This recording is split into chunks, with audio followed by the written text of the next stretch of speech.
1995 সালের 14 নভেম্বর। চীনের বেইজিং শহর। হাড় কাঁপানো শীতের রাত। গন্তব্যে রওনা দিল রুট 375-এর শেষ বাস। বাসে উঠল 3 জন অদ্ভুত যাত্রী। তাদের পরনে প্রাচীন শিং রাজবংশের পোশাক, মুখ কাগজের মতো সাদা।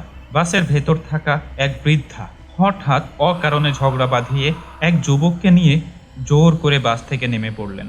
যুবকটি রেগে গেলে বৃদ্ধা কাঁপা কাঁপা গলায় বললেন, আমি তোমার জীবন বাঁচিয়েছি, তুমি খেয়াল করনি ওই 3 জনের পা ছিল না?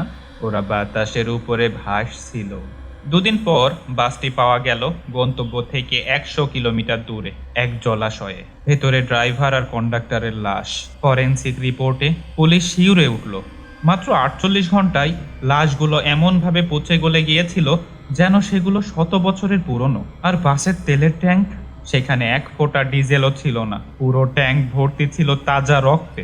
আজও বেইজিং এর বয়স্করা 375 নম্বর বাসের কথা মনে করলে ভয়ে শিউরে ওঠেন।